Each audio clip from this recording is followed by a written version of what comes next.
सबसे बड़ा धन। काफी समय पहले एक राजा जंगल में शिकार करने गया था।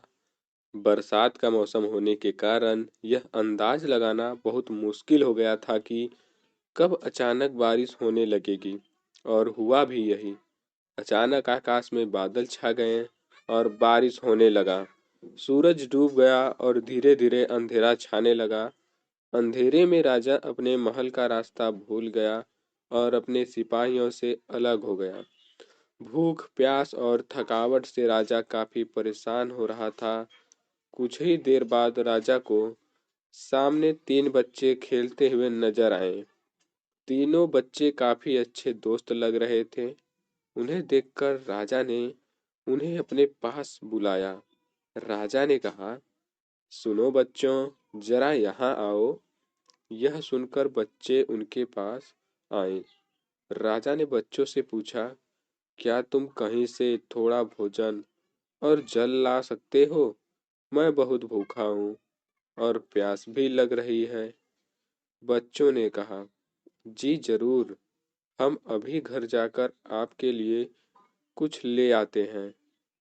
तीनों बच्चे गांव की ओर भागे और तुरंत कुछ भोजन और जल लेकर आ गए।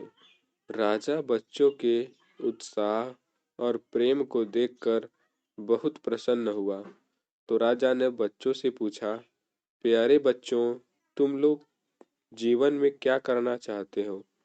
मैं तुम सबकी मदद करना चाहता हूँ। यह बात सुनकर बच्चे काफी देर तक सोचते रहे। फिर उनमें से एक बच्चे ने कहा, मुझे धन चाहिए। मैंने कभी दो वक्त की रोटी नहीं खाई, कभी अच्छे कपड़े नहीं पहने, इसलिए मुझे केवल धन चाहिए ताकि मैं अच्छा खाना और अच्छे कपड़े पहन सकूं। इस पर राजा मुस्कुराते हुए बोले, ठीक है, मैं तुम्हें इतना धन दूंगा कि जीवन भर सुखी रहोगे।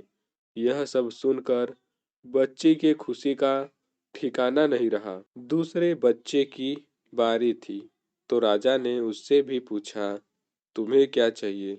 बच्चे ने कहा, क्या आप मुझे एक बहुत बड़ा बंगला और घोड़ा गाड़ी देंगे? इस पर राजा ने कहा, जरूर, मैं तुम्हें एक आलीशान बंगला और घोड़ा गाड़ी दूंगा। अब तीसरे बच्चे की बारी थी, तो उसने कहा, मुझे न धन चाहिए और न घोड़ा गाड़ी चाहिए।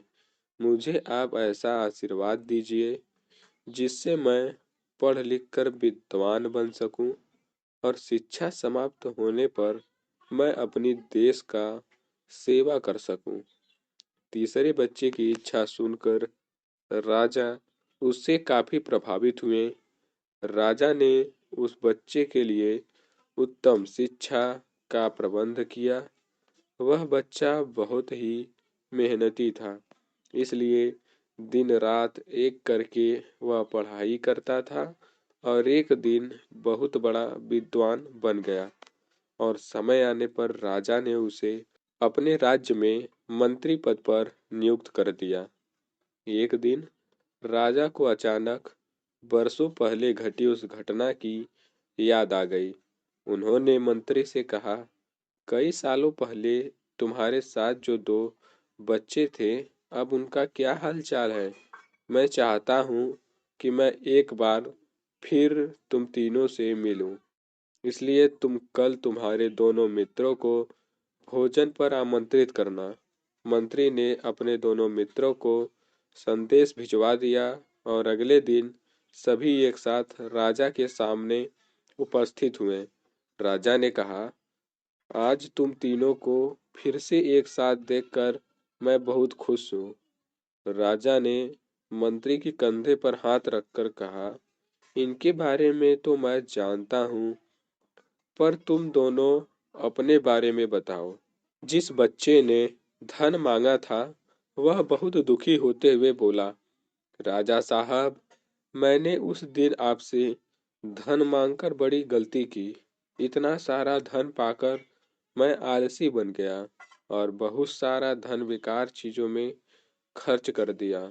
मेरा बहुत सा धन चोरी भी हो गया और कुछ वर्ष पहले मैं वापस उसी स्थिति में पहुंच गया जहां पर आपने मुझे देखा था।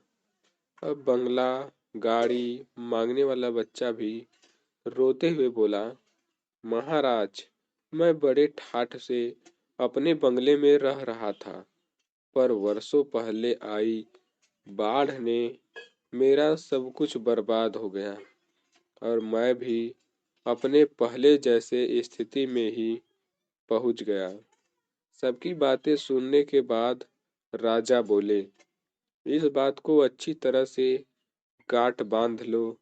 धन संपत्ति सदा हमारे पास नहीं रहते, पर ज्ञान जीवन भर मनुष्य के काम आता है और उसे कोई भी चुरा नहीं सकता।